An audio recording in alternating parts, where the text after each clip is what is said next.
Other respected teachers and my dear friends. First of all, a very good morning to all of you. I am Ritika from 9th class. Today I am here to share my view about the topic of conference of human beings. Among all other kinds of living things, man has risen to be the supreme being. Man has been able to achieve this height through the application of his rationality.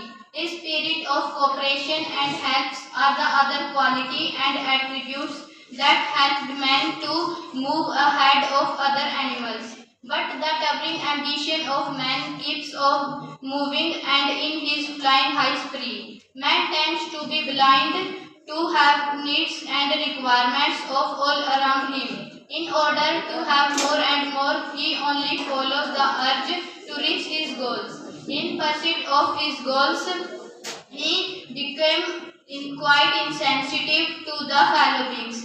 He has his goals and he wants to achieve it anyhow. All human beings are ambitious to a certain degree, as ambition has its positive traits. Without having any ambition in life, a man is like a ship without a rudder. As human beings, our feelings and understanding are our main assets.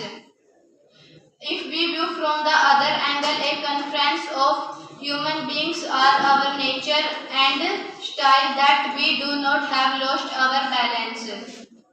There are now national and international commissions, a part of various non-governmental organizations, human rights activists which investigate to keep up and related to evaluation of our human beings. The governments of world tends to we should not lose our balance proves the point that the shown by our nation, and also it proves the point that burdened with controversies, hope and human happiness. Thank you.